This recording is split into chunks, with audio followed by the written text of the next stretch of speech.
I cannot. All right, everybody, welcome back for the long-awaited return of the Closing Table podcast. I can't. I don't, I don't I know what don't to even. say. When does Rudy Giuliani pop up on the screen when we're going live? What is going on? Well, see, Miss Ann, she buys all this coffee. I don't drink coffee at all. So I'm not, this has nothing to do with me. You see what I'm saying?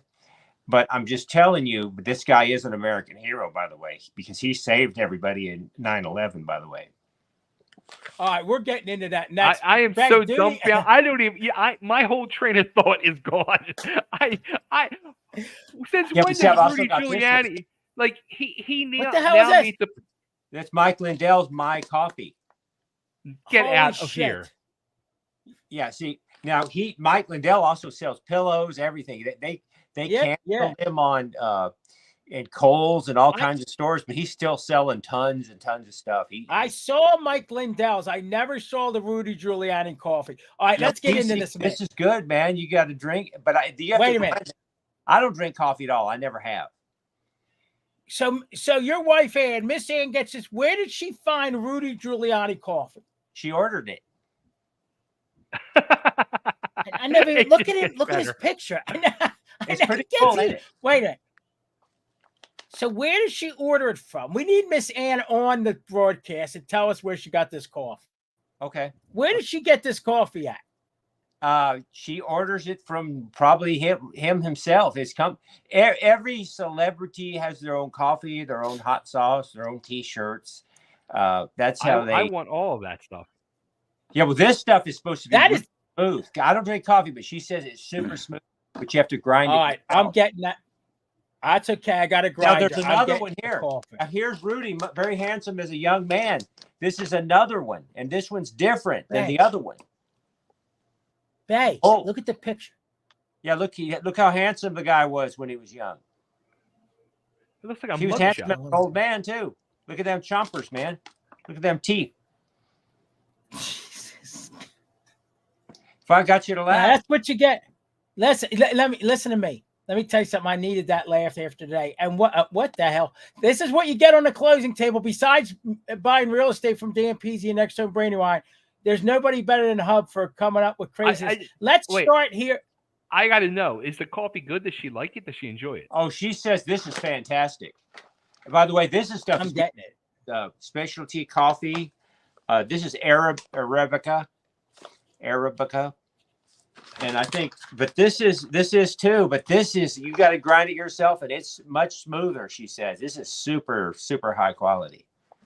This is the best. I don't even, hopefully, listen, if you're not watching, oh my God, look at this. Rosenthal says that's going to be our office's next giveaway for the next deal. Yeah, guess what? Hey, this is super cool. This bag is worth framing. Because the photo on is outstanding. I mean, just the video right now does not do justice to how cool this bag looks. That should be like your Facebook profile picture right there. That is such that should be his backdrop for the rest of the podcast history. That should be his backdrop. Yeah, I don't drink coffee, but that whatever you like, man, I'll do it. It's part of being a person. Whatever, I don't care. All right, two quick things here, non-coffee related. Lauren, you're on. I just got off the phone with Catherine and the gentleman that gave us that referral. Thank you. That's heading in the right direction. So I just took that call before getting on the podcast. And when we left you last, it was a cliffhanger better than Dallas back in the 80s. Hub and I were left hanging as Bay's car was on fire. Ooh. And Coco dropped the bomb expletive on us and Bay had to leave. So my wife said that we had to revisit this and ask Bay how the car fire went and how things are with that vehicle now. I was thinking to myself, I'm like, wow, I think the last time we did the show was when the car blew 2 months. We had to take a month off because I was busy and me and Hub had to recover from the car fire. I told him it was going to work out. So Hub was right. The radiator, actually, it was the radiator that blew, and that's what the smoke she saw. The radiator actually blew apart. I mean, the top part blew apart. I've never seen anything like it. I got a mechanic off Facebook who came here. I bought a radiator, bought a thermostat. He pulled up, him and his partner, and they had it changed within 20 minutes. And it has run amazing. Thank God ever since. That's a good ending to a crazy podcast from May, I guess it was our last time on. I was busted up. I'll tell you what, I was busted. I had just bought that car 3 days prior. I was furious. I was ready to. You got a lot of money. Yeah, you got a lot of money to throw around. Yeah. What did I tell you was the metaphor for that car? What was that? Rudy Giuliani. No, here's the thing. A home mechanic will almost never, ever, ever, ever rip anybody off. They will never give you a bad deal. Yeah. He got that car for next to nothing. And it was what we call it here. I guess it's a Texas expression because I heard it from Richard Rawlings, who lives here. He's from here. And also Dennis Collins says that too. He says, "You got a diamond in a goat's rear end." This is great. See, most people wouldn't think to find a diamond in a goat's rear end. You might find one there. And all you got to do is wash it off, and it's still a diamond. I will say this: the local mechanic shops are honest. My mother-in-law has been sick, and my father-in-law needed to get his car inspected. I said, let me take it to my local guy here over Premier Auto, Chris. $80 in and out, no nickel and diamond with light bulbs and all the nonsense, like straightforward honest. My father-in-law's like, I can't believe it don't need anything. I said, Chris, don't do that. He's a local mechanic. If it needs something, he'll tell you. If it doesn't, it doesn't. And he earns the business that way. But yeah, the local mechanics are worth that. Now that you got a guy that drives up on Facebook, I bet she gets a lot of business that way too, babe. He actually was telling me, and this guy was amazing. I'm actually going to have him come do my brakes on my van before we drive up there in a few weeks. Who's going to do the brakes? The same guy. The guy that you bought the car from. No. The guy that fixed the radiator. It was a couple of Asian guys, you said. Yeah. He said he started doing it himself. He got so busy he had to bring a partner in, and there's 2 of them now, and they do the job lightning quick. Yeah, that's fantastic. But the other guy is no slouch either. He's not a rip-off artist. He gave you a good deal. Yeah. Look at this. Look at Lauren, how Lauren ties it. A local mechanic is like a local realtor. You need to find the right one and stick with them. Absolutely. But I'm talking about also a home mechanic too. It's another. I'm talking about a home mechanic, some guy who does it out of a shop or somebody's front yard or backyard or something, because those guys are depending on your business, and they do it because they don't like to work for anybody else. They want to. They want to have their own business. Let's talk over some real estate business. Lauren's got a good point there. Maybe we can dovetail off of that. The market's like, I was just listening to something about retirement planning and advertisement, and they were talking about it's never the right time. At some point, you have to jump in, and that's where we're at with real estate. And to Lauren's point, and I feel bad for the newer people, but you really do need somebody with experience, because there's a lot going on, from interest rates to varying levels of demand to supply and demand issues. The interest rate's really been the numbers are crazy. I was just telling Bay, I was, telling about some of my leasing numbers and my buyout cost on my truck. Some eye-popping numbers for people that people just can't afford. And we got to find a way to play in the space that we're in. And Hub, I know you found a lot of stuff that's going on down there in Texas, and some of the articles that you send me, what people are seeing in the marketplace. What we're seeing up here is a little bit of a slowdown in the demand, and I think that has to do with the time of year, and I also think it has to do with people taking a minute to understand their numbers instead of rushing into things. And we still have a supply and demand issue with some short inventory, but I do see things, at least over the last 3 weeks, levering out. It's been on a little bit, instead of it keep going like this, it's starting to be on a little bit more of a level playing field as far as price increases as new inventory comes on the market. Hub, what are your thoughts on what's going on and some of the articles you're sending me and what you're saying? Well, I see that it, like, for instance, here in Dallas, there are like new houses. There's places you can go and you can buy new properties, and you can negotiate the price down. If it's a house, you can negotiate it down maybe 4%, sometimes 5%, if it's brand new, because the market is not selling a lot as quick as it was. But in a really demand area, things have gone up and they're not selling real fast, but they're eventually selling. Yeah, it's kind of what we're seeing as well. Yeah, I mean, this is, and I don't know why the other three major cities, San Antonio, Austin, and Houston, I don't know why their properties have gone down some. It may not be as desirable to live down there as it is here, and that wouldn't surprise me because we're more spread out. We don't have the humidity they have down there, etc. Vegas is getting clobbered. We just came back from 117-degree heat out there when we were out there. Yeah, prices are going crazy. I know, it's what we were just talking about. Everyone's talking about the dry heat. We, even when you go on vacation, what I'm seeing is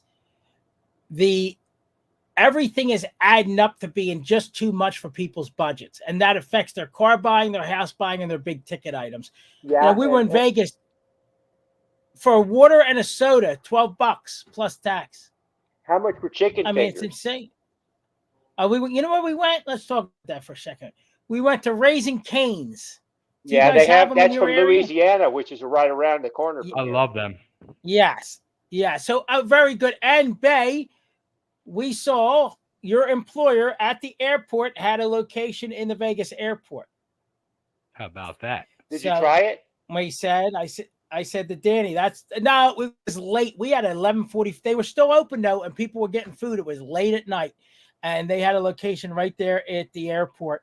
But we did try Cane's, which me and Danny watched that location being built in Vegas. It's a 2-story Raising Cane's. Danny said it could use a little more seasoning, but they were very good, and it was packed. Yeah, and I thought it was a good value. She says it's real good. They just opened one of them on it's either 2nd or 3rd and Broadway down in Nashville. We actually have a couple here, believe it or not, too. There's 4 locations around our region now. So let's see if they get here to the Northeast. For $12, we got 4 chicken fingers, bread, which Danny really liked, the coleslaw, and a drink. Not bad. It's not bad, yeah. Excuse me. I mean, it's good. And no, it wasn't bad at all. And, it's funny, as we're talking food now. When they first opened here last summer, we tried them, and we were having them like once a month. I haven't had Chick-fil-A since. I'd rather have Raising Cane's than Chick-fil-A. Do you think that they need a little bit more? Danny says he thinks they need a little more seasoning. See, I go crazy with the cane sauce, so. Me too. He didn't try it, so that's how I am. I have his ear pods in, which is always fun. But yes, we did get a chance. What I'm saying here is these cost factors, like the food increasing cost, fast food restaurant, the increasing cost, it's cutting into people's budgets. And until the consumer starts saying we're not going to pay these crazy inflated rates and we have house prices up, we have interest rates up, we have food up, we have gas up, clothing up. When's it going to? People aren't making any more money. Insurance, everything, they're nickel and diming you to death. But you got to look at it. Every person that's a sort of a real estate YouTuber who is basically like a pundit guy, that's been a lot of talk for the last 2 weeks. Is basically just the economy and the inflation. They're just constantly talking about that. It's when you see numbers on paper, when you say I can afford $350, I can afford $400, but when you start seeing what that actually looks like on a monthly basis and the amount of money you need out of pocket, Bay, let's give the same example. I was telling Bay my car was coming off lease and my buyout was $26,000 on the truck. And I called Toyota and I said, listen, I just want to buy it out. I only had 30,000 miles on it. It was 4 years old. Just want to buy it out. They said, call the local dealer for financing. Toyota always gives you a great rate. My credit score is in the 830s. So I called the local dealer. I know them well. My buddy's their head mechanic. I said, I need a price on a buyout. And now, mind you, I've already paid in on a very reasonable lease, but I had a 39-month lease and I extended it 6 months. So it brought me to a 45-month lease. My lease was up in August. I called them up. I said, I want the buyout number. And I'm thinking, I'll buy maybe 4 years. I'll pay it off in 3. So the guy gets back to me and he says, 72 months. Now, don't forget, I got top tier credit. 72 months, $505 a month for 6 years. The truck is already 45 months old. That's because the interest rate was almost 8%. It was in the upper 7%. When you see, and you know what? That's a good price compared to what a lot of people are paying right now. Right, but I mean, you know, average car payment up here in our area, $772 a month. You That's add ridiculous. The car payment. Well, again, add it up. How are people going to afford the houses? How are we going to put people in affordable housing? People that all went into these executive style condos, rentals, they're paying anywhere from $1,800 to $3,000 a month unless, 1, 2, 3 bedroom. So it puts us in a spot to where we actually, what's an affordable house? How much is an affordable house? Right now in our area, an affordable house, an entry-level home is in the low 300s. Yeah, I don't know what that is a month? Yeah, see, I don't know if we're supposed to talk about politics, but whatever they're arguing, I think it's all going to be about money. It's going to be about the inflation that people are going to bring the next guy in, the other guy in, because they don't want to pay these high prices. And my buddy Tony always says, when people get hit in the pocketbook, when they start to feel the pain, then they realize that they want to change. Something's got to give. And forget the politics side of it. It's just a fact. What we're seeing is, how can we put people? I do a lot of first-time home buyers. I do a lot of working class people. How do you put them in a house at a real number? I just had one go into a condo, 2-bedroom condo, a client. They're paying with a large amount down. They're going to be paying $2,700 a month with the condo fee. Another thing we have to talk about. Let's talk about the condo fees, the homeowner association fees. You already have a high payment, and then someone wants to charge you $300, $350 a month for an association fee on top of that. You can't afford it. So let me throw this out there. About a month ago, me and Coco will walk around our development, and we're like in a townhouse, condo development, whatever you want to call it. And we kept seeing this house, and I happened to get Redfin emails every day. And it ended up being in one of my emails. So I'm looking at it, and it looked very nice inside. But because we have a 3-bedroom, and this was only a 2-bedroom. But the square footage was like 300-400 more square feet. So we rent ours, and we're paying almost $1,800 a month. So I'm like, I want to go look at it. Just let me look at it, give myself peace of mind to see, like, if I look at it, A, do I like it? And B, can we make it work? And do we decide to try to buy something? So we go look at it. As soon as I walked in, instantly, I was like, well, this doesn't look as good as the pictures, because I was seeing these beautiful pictures and brightness and yeah, they know how to shoot it nice, and it was dark and dingy. And then, it was funny because I was catching myself, like, young Bay, when I was looking at a home to buy a home 20, 30 years ago, I would go in and be like, oh yeah, this is great, I'll take it. Well, now I'm like, well, this is kind of crappy, and this is going to need replaced, and that paint is atrocious and embarrassing, and this and that, and I'm picking it apart. And then what was it listed for? It was, I think, just over 3, and it was on the market for 40-something days. So, talking to the realtor, he reminded me of you, Dan. really nice guy, and straight to the point. And we were sitting there with the fact sheet, and we're going over it. And he said, look, he goes, let's be honest. This house needs a lot of work. They're probably not going to move much on the price, and they need to move a lot. And you're going to pay a mortgage where your mortgage is going to be over $3,000 a month. You're paying $1,800. You're paying $1,800 to rent, and on top of that, a $293 home association fee a month, and it doesn't give you anything. So now you're $3,300 having to do repairs, and you're just like my lease versus my buyout. It's the same thing. Right.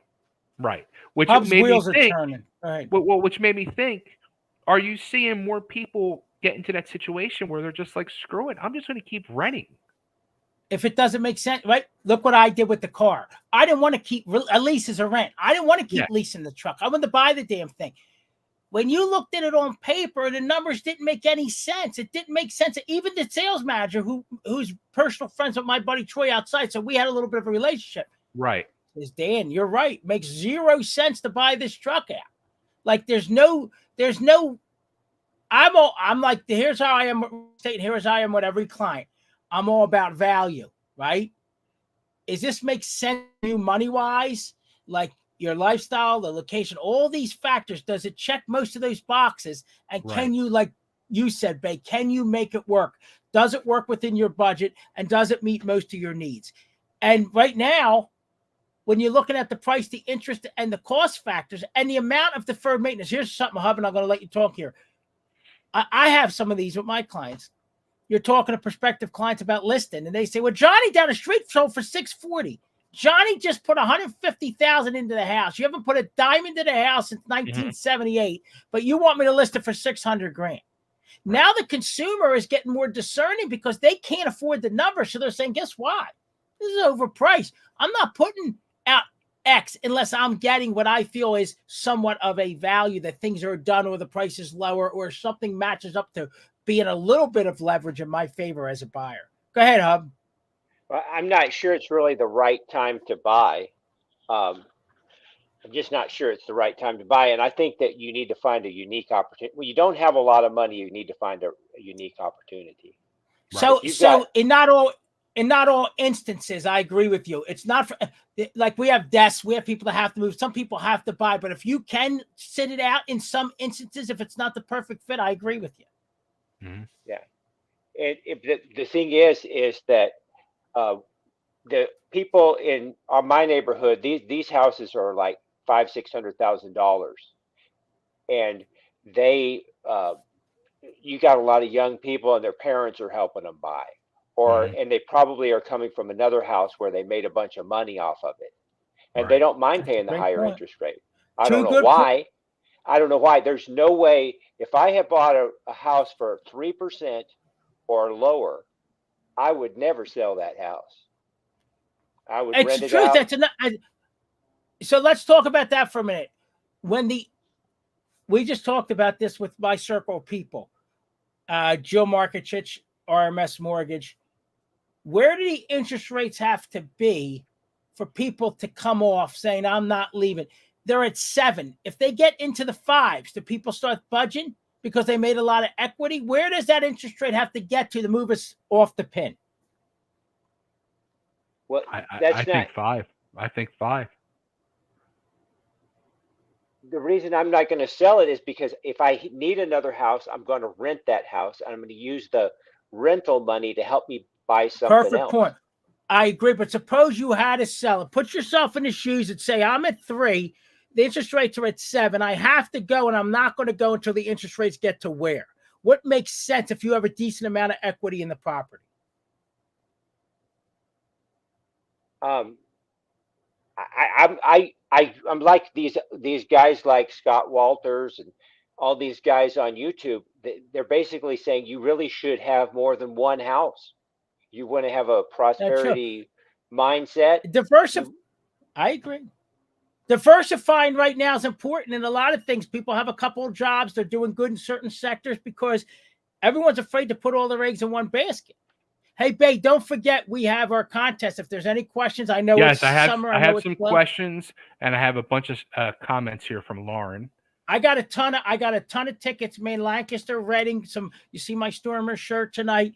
Bay, let's let you drive that. Let's get some questions. All right, let's do that, and then we'll get to Lauren. All right. Now this first question, I think it's a great question. It's a little cocky and snotty, but when the person asked it, I said to myself, and I said to him, I said, I'm totally asking this question. And he's like, we let Hub answer that question. If it's a cocky question, Hub gets to answer that. No. This is a perfect question for Dan Pizzi of Nextome Brandywine to ask, because like in the car business, many years, the car business had a horrible reputation for scummy, seedy sales. I just talked about it with the car guy yesterday. Okay. So the question that Michael Campili, I'm not sure how to pronounce his last name, but he asked, why are realtors so scummy? Yeah, it's a good question. And I have to watch my ethical standards. Exactly. Yeah. So you got to politically correct answer this. I'm going to tell you this real quick. I had Angelo Cataldi was on a podcast last night about the Howard Eskin situation. And Angelo was saying that he was never afraid to answer a question and go to a topic that the management told him not to cover. I got to watch certain things. My mom always says you have to watch what you say for professional standards. Yeah, of course. But I'm going to tell you this.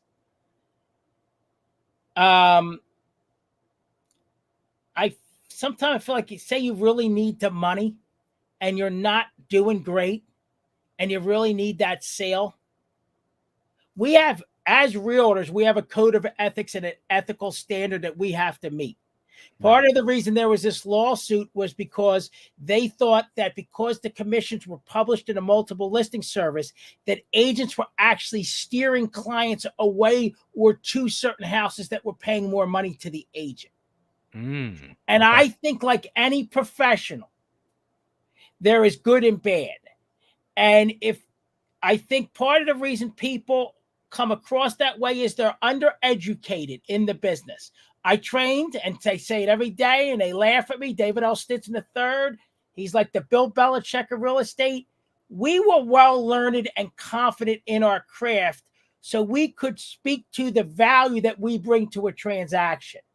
And therefore, once you build your business and become a professional and you're not reliant financially on every deal, you can be confident in what you do and feel confident in your own skin to elevate, right, yourself as a realtor and the professionalism that you bring to the table. I think that people try to over-articulate their value to show their worth. I'm a project manager for years. Real estate's a negotiation and project management. People get so nervous that you're not going to hire them. They're doing all this crazy shit. It's a process, folks. First of all, you have to be the number one thing. People have to trust you. If you come across like you're not trustworthy, I had 2 clients that I'm going over paperwork and they go, that's okay, Dan, we trust you. No, read what I'm telling you. I'm going to explain it to you because they know that they can trust me and I'm not going to screw them per se. But the thing is, that is from me proving that I can bring that value to the table. I do think people are worried about their pocketbook. I think people aren't paying attention to detail. I don't think people are learned and they come across that way. Same thing. I went to buy a car. The kid, Kyle, that was the sales kid. I didn't like him because he was not learned. He was passive aggressive and he wasn't listening. I'm as blunt as could be to what I was saying. I was saying that I'm well learned. I had spreadsheets like this. You're not going to give me a boilerplate number because I'm not going to let you. Now, could I have said he came across as a sloppy, sleazy sales guy? Then when I went to sales manager, we had a camaraderie and we were speaking to that point. But I think the consumer thinks that if you're in a sales position, automatically you're disgusting. It's not true. Listen, I love this guy down at the car dealership, Sean at Del Toyota. This kid was great. He was professional. He was learned. He was articulate. We had a great conversation. I bought my car in 45 minutes and I picked it up today in 20, under an hour for the whole thing. You know why? I was learned and he was learned. And you had two professionals doing a deal and it made sense for both of us. So I do see why people feel that way. When you deal with me, it's what you see is what you get. And I'm well learned. I trained under Dave Stinson. I sat in meetings. I learned, I listened, and it was a cumulative learning experience. I agree with the guy, and I agree that there's a lot of different facets there, but I hope at least I gave you half a professional answer and half a straightforward answer the way it should. Here's a question I have about that, though, is that nowadays real estate agents are inundated with information and people and contacts and people who are contacting them. And they really, a lot of times, are so overwhelmed that they don't know who to talk to, who calls them. They don't want to return calls a lot of times. They just want to text. And I think that it brings out the part of a real estate person that really seems to not care about other people. It's true. Is that true? Well, let me ask you this. Do you think the depersonalization, because of the tools that we have today, I'm old school. I'm going to pick up the phone. I'm going to call you. I'm going to text you. I'm going to preview stuff for you. I'm going to do things that now, Lauren, my good friend, highly, highly skilled in the digital technology world.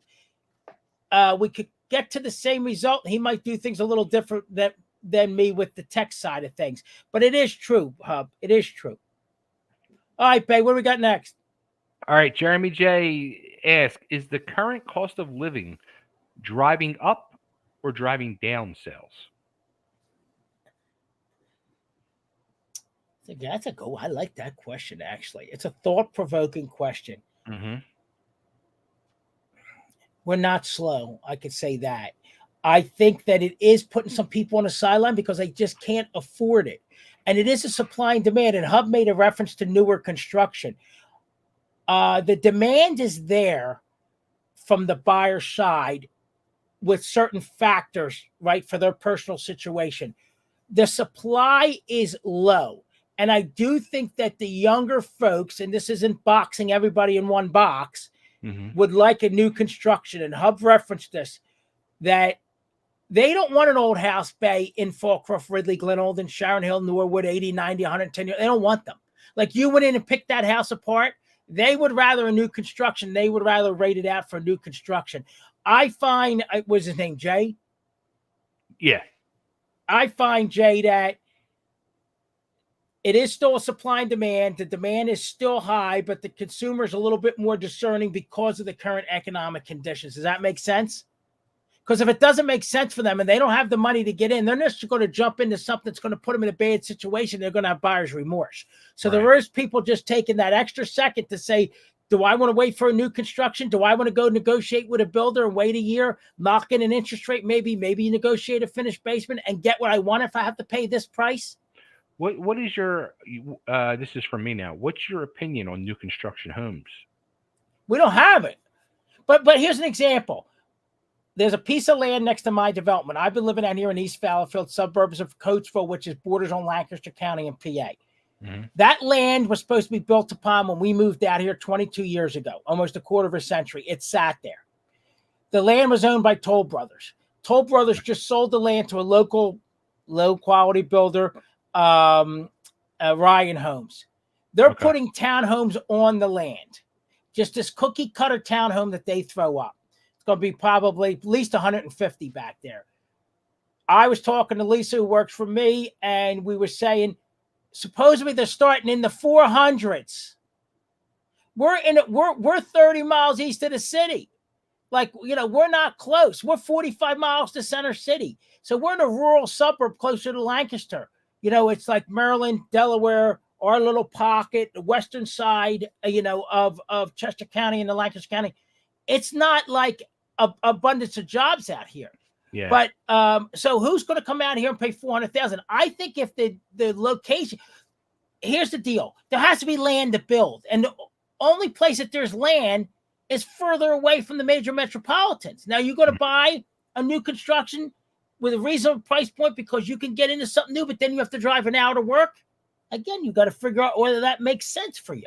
Yeah. Yeah. All right. Next question. From Jeremy Crenity. He wants to know, what is more fair for a seller's real estate agent commission, 5 or 6%? Everything. Hey, here's number one. Everything's negotiable, right? So everything is negotiable. So again, we have a lot of out-of-pocket expense, what people don't think we do. We have the advertising expense. We have a marketing budget that we put together for marketing properties, right? And it has to do with supply and demand too. Are they lining up in the street because there's no supply and the demand's high? It's always a negotiation. I will say the commissions regionally lately have come down, and 5 is more prevalent than 6 at this time. But negotiate. Who are you dealing with? What are we bringing to the table? What value do I have? Am I going to maximize your return on investment? Am I worth the 6%? Lauren will tell you. Lauren, you're on there. Lauren has a program where it's 5, 6, 7%. And he says, this is what I do, right, for what I'm asking for in my commission. These are the services that I'm going to give you if you fall in this bucket. If I do it for 5, this is what I'm giving you. I do it for 6, this is what I'm going to give you. And it's pretty robust with marketing, with branding. What's he going to do to market it and sell that property? So I think it's unique to each transaction, and everything's open to a negotiation. It's probably better off to pay the higher price, because he's not going to charge that unless he deserves it. Lauren, type something up on here and just explain briefly your thought on that. If you can do it in a couple sentences, which is impossible, and I just put you on the spot, but it's all right. But to your point, Hub, I agree. Yeah. You get what you pay for, especially with service like that, because he depends on return service. Well, let's talk about the mechanic. Do I go into Chris, my mechanic, and Chris says the brakes are $335, and say, yeah, Chris, can you do it for $250? Like, I don't know why we go in and we just think we can negotiate with realtors to this degree, because you know why? To the other guy's point, everybody thinks a realtor's garbage. Everybody, bet you in the car business. I know guys that are so smart in the car business, not even funny. My buddy Troy, who's a head mechanic for Toyota, is one of the smartest guys I know. That they think they're dumb guys because they're mechanics. Like, the stereotypes have to really probably be put in the closet, you know. And everybody's based on their merits, right? And the value that you see in the individual that's going to represent you or do a service for you or repair your car or something like that. Well, here's the saying. The saying is that 98% of real estate people are good, and the 2% that are bad give the rest of them a bad name. No, it's right. And let me tell you something. There's 42,000 realtors in our region. I bet you 4,200 sell, and the other 38,000 don't sell much at all. Really, I mean, there's very much a disparity between the people that do volume and the people that really do 1 or 2 deals a year, like Uncle Johnny from Bowen or somebody like that. Mm-hmm. Yeah, and lots of people. There you go. Lots of people have told me that they say, I used to work in the real estate agent. A ton. And I said, well, the reason you ain't what I'm thinking is the reason you're not doing it anymore is because you weren't any good at it. It's true. Here we go. Look, my buddy Lawrence got this thing down to a science. Good includes photos, etc. Better includes photos and advertisements in Nextdoor, Facebook, boosted advertisements, open house poker runs. Best includes all of that plus Matterport. You know what Matterport is? No. So Matterport, it's a video of like an overhead 3D, 4D video of your house, and you can go into each room and see each room from this point and from an overhead standpoint. It's like a virtual reality tour. Wow. So again, now what does maybe your house don't need best. Maybe you're in the better. So maybe you're in a 5 or a 6% zone versus Lauren would charge you 7% in the best category because of the outlay of the expense. But what's going to get you the best return? If I said to you, you're going to give me 5% and I'm going to give you 600,000 return, but if you paid me 6% and I did better marketing and advertising, I might get you 640. So for the extra point, you just made another $30,000. You know what I mean? Like, it's all negotiable, and it all has to do with an individual, unique transaction, right? Right. I just had a guy say, oh, I sold at the lawsuit and I don't have to pay the buyer's commissions and I want you to do it for 4%. I said, buddy, I'm not doing it for 4%. I'm sorry. You're going to have to get the other girl that you talk to. And then he said, oh, well, I really want you, Dan. I said, well, I don't work for 4%. Because I'm Dan Pizzi, trained under Dave Stinson, been doing this a long time, and I put a lot of points on the board every year. I'm not doing it because I have value in my service. And then he said, well, what can you do it for? And then we negotiated. I gave him a discount, but I told him, go hire Susie, man. She's told 2 all year. Go ahead. I got 12 down. Not to be a wise guy. We talked about before we came on the air. I'm busting it. I'm providing service. I'm providing value. People know that I'm telling you the truth. Same thing with Lauren and the people that I associate. Know your worth. I never word things right. He's the best. 3 words. He summed it all up. Know your worth. That's the bottom line. That sums it up right there. What about you get what you pay for? It's the truth. Absolutely, Hub. Yep. Yeah, you're gonna give better service, and you're actually gonna get a higher price for him. But again, you have to articulate your value, right? You have to know your worth. I'm so comfortable in my own skin. Here you go. Listen to the noise or make the noise. That choice is your every day. It's yours every day. So you're making the choice there every day. Whether, and it's the same thing with the realtors. I tell my realtors all the time, let's do a weekly training. Let's be more learned. Let's understand the changes that are coming up. I just got off the phone with my broker tonight. I took 2 hours of phone calls before I got on the podcast, and they were all just buttoning up and getting us to where we need to be, in the current marketplace as far as communication and all. And I just got off the phone with my broker, and we had that same conversation. What else we got, Bay? All right, last question I have. One list G in the hood, your boy. Is it harder to make a sale on a home now or before COVID?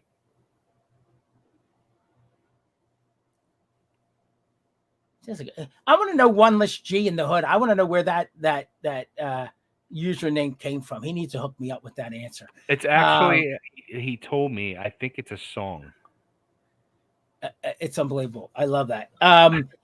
So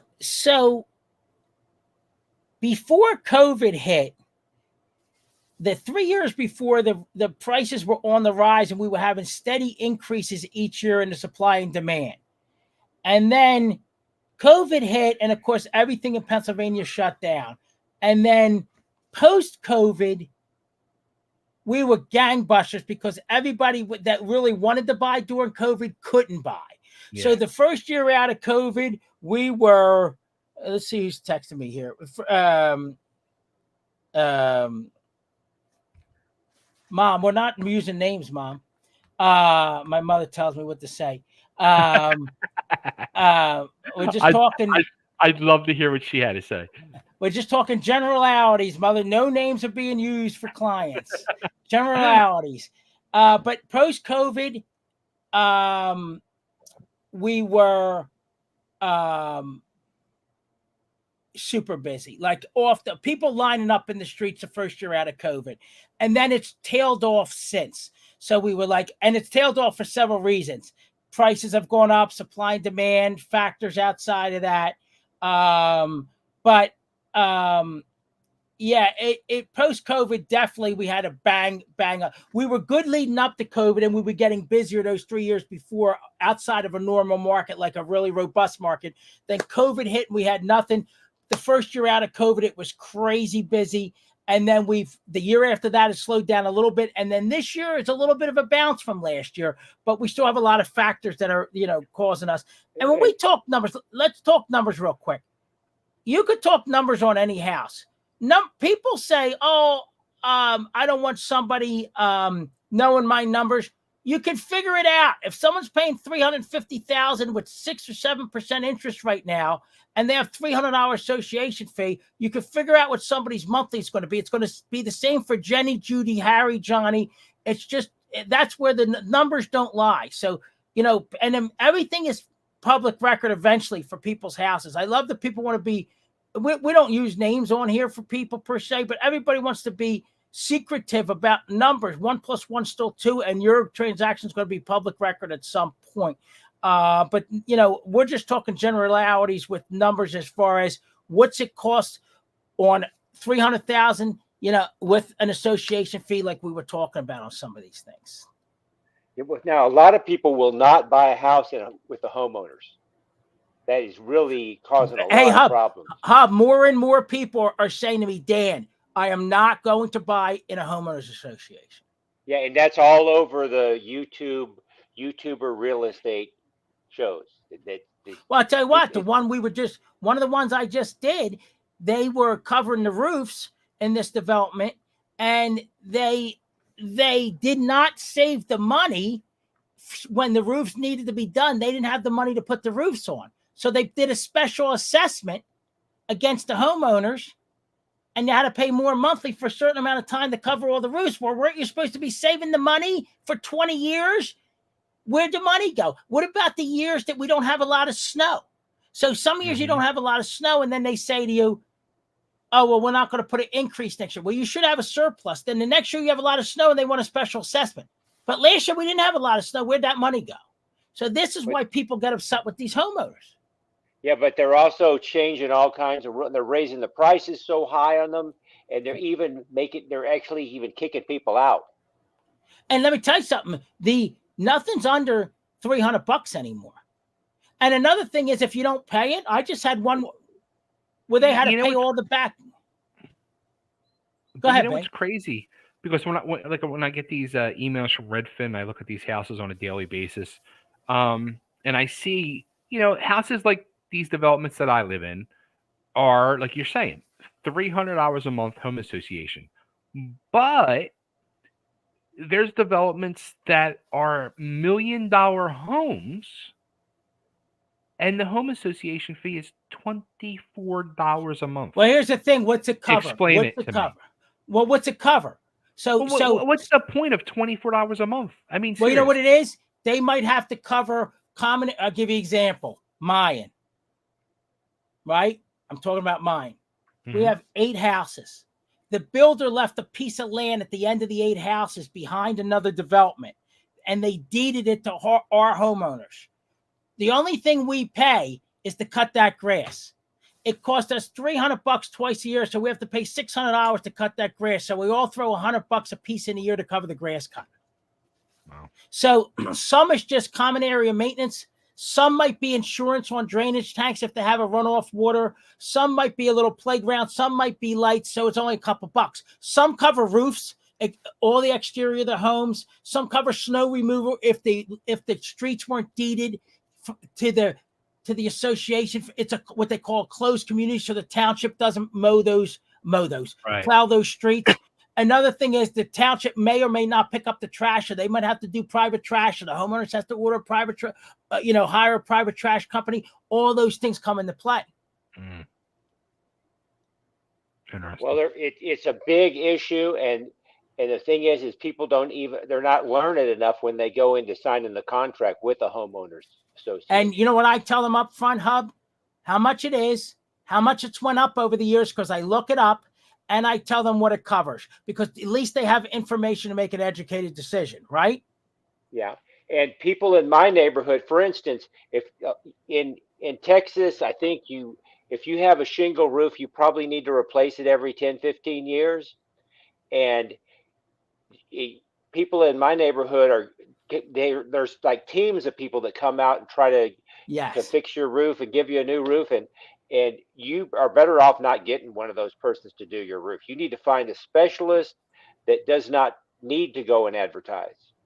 No, right. And we have that out here too. Yeah, but people in my neighborhood, they don't do that sometimes, and they realize I should not have had my roof done by those people. No, right. And hey, Bay, let's talk about the ticket giveaways here. I want to wrap up here soon. All right. Let's do 2. Yeah, I have. Listen, I also have tickets to. I got a bunch of Reading and Lancaster. Reading, I can send them directly to you with the parking, and then Bay, have them send in their information so we can get back to them their email address. You want me to just give them away, or you want me to do a drawing? Do 2 drawings. Do 2 on the drawing. Okay. All right. I didn't do one here. We got Mike Campili. Is one. Mike, send your and I'll contact them and I'll hook them up. And There's your boy, Oneless G in the hood. There we go. Hey, guys, I have Lancaster and Reading, both great teams. Reading's booming this year. It's a beautiful ballpark. It's been really busy. I have parking for that one right across from the entrance. So enjoy it on NextHome Brandywine, nexthomebrandywine.com for all your real estate needs. We're banging busy. We'll do the numbers for you. No matter where the house is, we'll figure it out. Appreciate Hub and Bay. We kept it to 51 minutes perfect this month. It was a good one. Flowed well. And Bay, wrap us up. We're going to see everybody next month. All right, everybody. You know the deal. If you're in Philly, if you're in Lancaster, if you're in Reading, if you're in Delco, Chesco, Montco, all 5. Dallas, Memphis, we can give you a referral there too. Tennessee, it doesn't matter. NextHome.com and the guy next to me, Dan Pizzi, will get it done, get it hooked up, and get you taken care of the right way, the honest way, the respectful way, and the way that's going to make you happy to be in that next home. Because it's humans over houses with NextHome Brandywine and the whole NextHome family across this beautiful country. And on that note, hey, Dan, I'll be up there in 3 weeks with Coco. Yes. Yeah, we're going to do something when you come up. We'll do a little something when you come up. We'll do some vignettes, wrestling style. A vignette. I appreciate you, Hub. Thank you, buddy. Always appreciate you joining. We'll see everybody next month.